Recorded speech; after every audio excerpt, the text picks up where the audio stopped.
절벽 꼭대기에 서린 영지, 해남 달마산 도소람. 먼저 구독과 좋아요 부탁드립니다.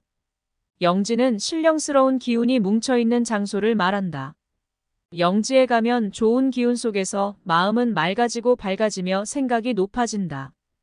그러면 인생이 달라지고 획기적인 변화가 일어난다.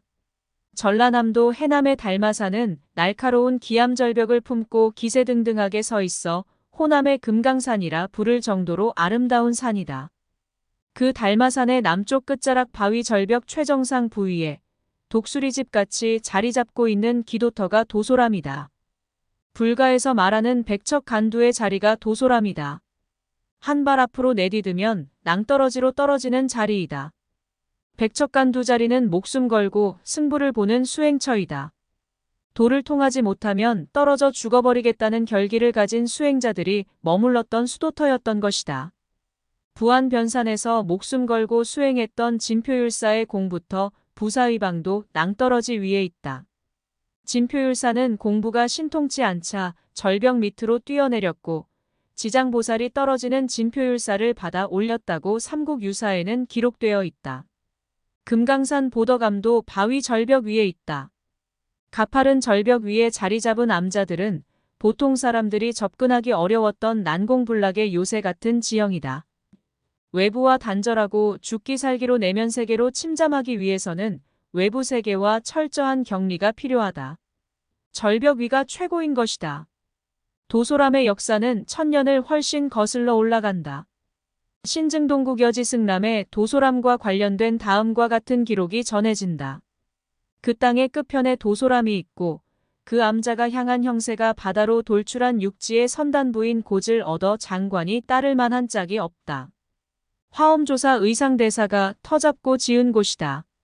의상대사는 원효대사와 동시대의 승려였다. 둘 다 신라시대뿐만 아니라 우리나라 불교 역사에 있어 가장 위대한 분들이다. 그러나 원효와 의상대사는 공부하는 수행터를 보면 노선의 차이가 나타난다. 원효는 평지에도 많이 있었지만 의상은 높은 절벽 위나 고고한 터를 선호하였다. 도소람이나 관악산 의상대가 바로 그러한 대표적인 터이다. 의상대사가 당나라 유학을 한 종남산에도 의상이 공부했던 터인 천공대가 있었다. 의상이 당나라에 유학을 갔을 때 당나라 수도가 서안이었고 서안과 가까운 지점에 붙어있는 명산이 바로 종남산이다. 의상은 당나라에 갔을 때 종남산에서 공부를 했다. 신라 출신들이 당나라에 유학을 가면 주로 종남산에 많이 머물렀다. 의상은 종남산의 바위 절벽 위 아슬아슬한 지점에 수행 공간을 마련했다. 그 터가 천공대이다. 의상이 하늘의 선인들로부터 공양을 받았다고 해서 천공대이다. 종남산의 천공대 터나 도소람이나 관악산의 의상대나 모두 난공불락 절벽 위에 독수리 집터라는 공통점이 있다. 그러나 안타깝게도 도소람은 정유재란 때 이순신 장군의 명량대첩 승리 이후 왜구에 불타 폐사되었다고 한다. 이후 수백 년 동안 터만 남아있던 곳에 도소람이 들어선 것은 20여 년이 조금 넘는다. 2002년 월정사의 법조 스님의 꿈에 한 번도 와보지 못했던 도소람터가 3일 동안 보인 후 지은 것이 지금의 도소람이다. 도소람 밑에는 동국여지 승남에도 기록된 용담이 있다. 용담은 어른 4명 내지 5명이 들어갈 수 있는 굴 속에 있는 샘으로 1년 내내 마르지 않고 맑은 물이 고여 있어 신비함을 느끼게 한다. 용담은 제주도 삼방골사의 천장샘과 함께 우리나라에서 몇 안 되는 하늘에서 나는 샘이다.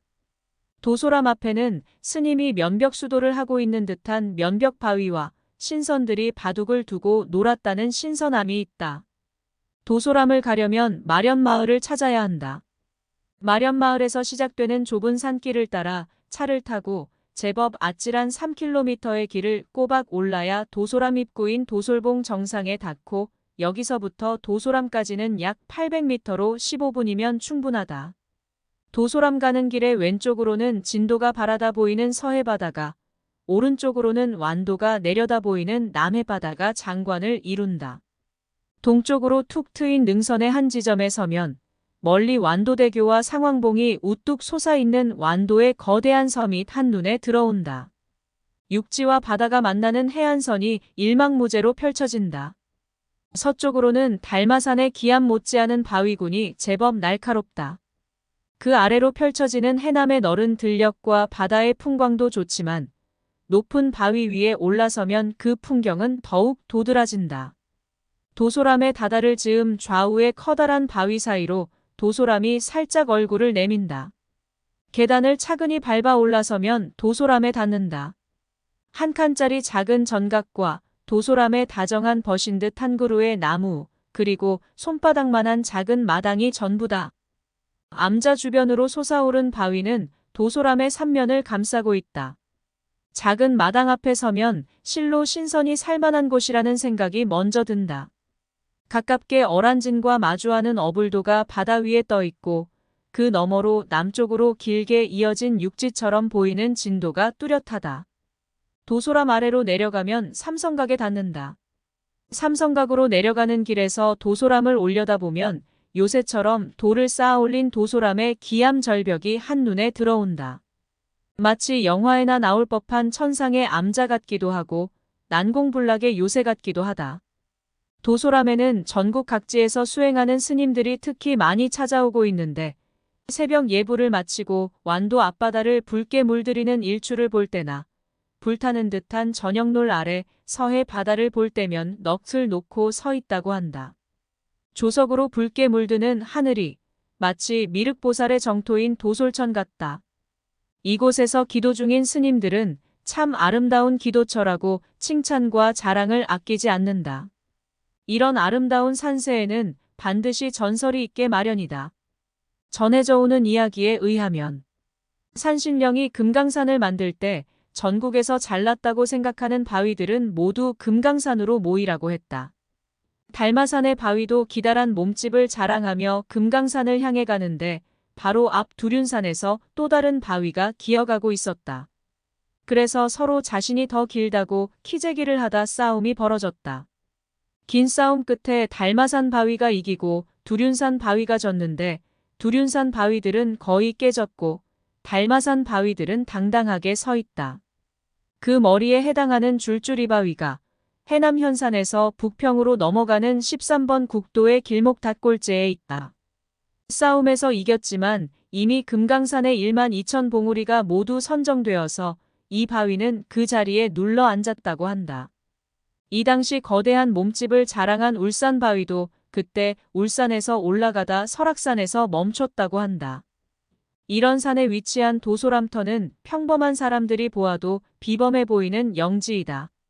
구독과 좋아요 부탁드립니다.